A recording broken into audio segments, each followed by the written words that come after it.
The topic is the reunification of the South after the Civil War, or Reconstruction. And of course, we're talking to the professor of history at Fisk University, Dr. Revis Mitchell. And of course, Dr. Mitchell, we promised that during the second segment we would allow you to talk about African American political participation during this period and how Africans became involved in the whole political process and the influence of their involvement during the time. Well, the beginning is the 13th Amendment, which frees the slaves. And one of the sort of misnomers of history, Lincoln issued a proclamation of emancipation, but it really freed no slaves. The proclamation was aimed at those southern states. It was a more war measure. It said if they didn't cease fighting, their slaves would be free. But none of the South coalesced to his demands.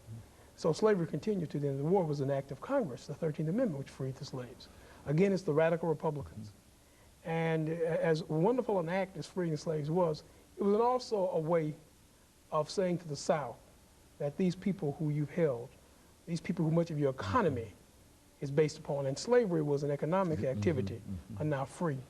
The 14th Amendment will make them citizens of the United States.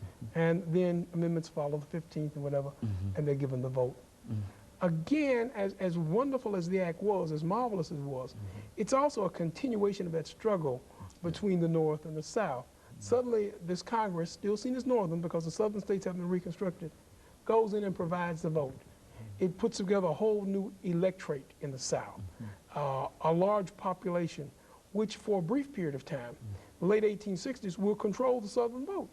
So once you have Reconstruction and blacks are allowed to vote, the Dunning School of Historians, William McDonough, describes it as black Reconstruction. Very good. The blackness is the fact that some few blacks hold office, never a majority.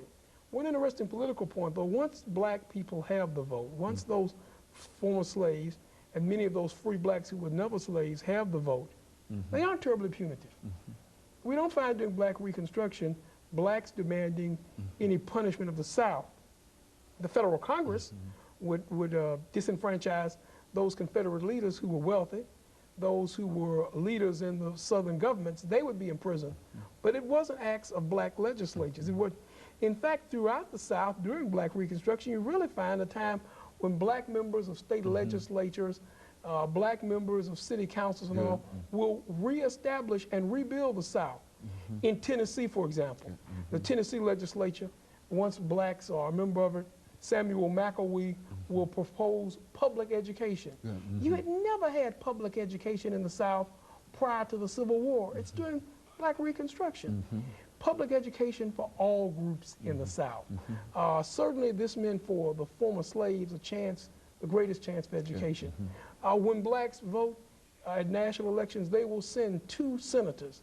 And it was only during this political time that we will have 2 black members of the Senate, Hiram Revels and Blanche Kelso Bruce, out of Mississippi.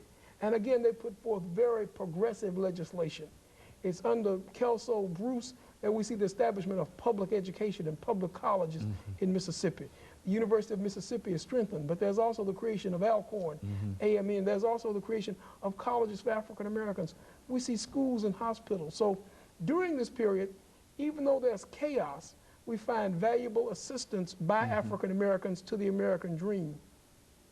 The question is, though, still at the national level, many in the South are upset, they are chagrined, there's still this struggle. The question of why black Reconstruction was so disfavored in the South, because again, it took this electorate and it empowered them, it gave them control. When after Lincoln's unfortunate assassination, a second president, Andrew Johnson from Tennessee, comes to power. Andrew Johnson also is no friend of the African American. He's not pro support for African Americans. He is pro, however, in supporting the Northern viewpoint. He's pro-union, which is not synonymous with being pro-African American. Andrew Johnson once stated he wished he could relieve the drudgery of every white family by providing them with free slaves. So that's not a man who's pro-African American, but he is pro-union. He follows Lincoln's situation. He follows Lincoln's demand. So while Reconstruction is going on, the political battles continue between those who want to see the Union reunited, but also those who want to punish the South. The biggest struggle develops within the Republican Party, the radical and liberal wing. And what they're most radical about is the treatment of the South. In this, though, the nation moves for 20 years, and there's a struggle. Eventually, there'll be a compromise. Politically, the compromise will be the removal of federal troops from the South. The Union is reunited, but the African-American vote is gradually disappearing. New legislatures begin to put in new rules. There are no troops left in the South to make sure that African-Americans can vote. Intimidation becomes a part of the political process. Voters are intimidated. Voters are outright not allowed to vote. Voting precincts are, voting records are not kept. Votes are cast in African-American precincts, and eventually the great hope of the Civil War diminishes.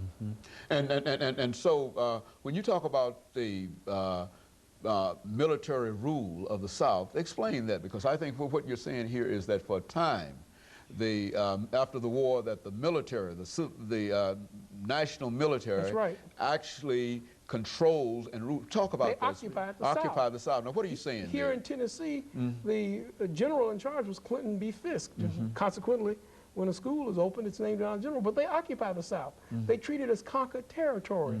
Southerners are treated as those who were defeated in war. The great irony is that the two national leaders, Lincoln and Johnson, didn't want to alienate Southern voters. They hoped for reunion, but you couldn't have that. So the main point that Southern leaders want in this period of Reconstruction, the first most visible sign of reunion they want is the removal of federal troops. But once those troops are removed, who is going to protect the former slaves? Now, did these troops actually protect the slaves while they were there? I mean, what was the relationship between They protected the federal government's interest. Many of them oversaw the construction of railroads. Consequently, here in Nashville, you have a Union station built by the Union Army. One of the desires of the Army was to facilitate the railroads so the South could be brought back into business and businesses. And there was a great amount of money in rebuilding the South. Important northern companies make that money.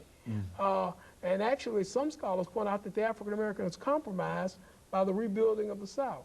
The North and the South come together again on economic interest. And so this was really a critical period. Now, we often talk about critical periods in American history, but this was really a critical period that finally introduced the African American into the politics of the South. And the period after Reconstruction is constantly referred to as the development of the New South. We need to look at what's really so new about this South. Okay, very good. And of course, let us take this second commercial break, Dr. Mitchell, and we'll be back with our audience following this very, very short commercial break.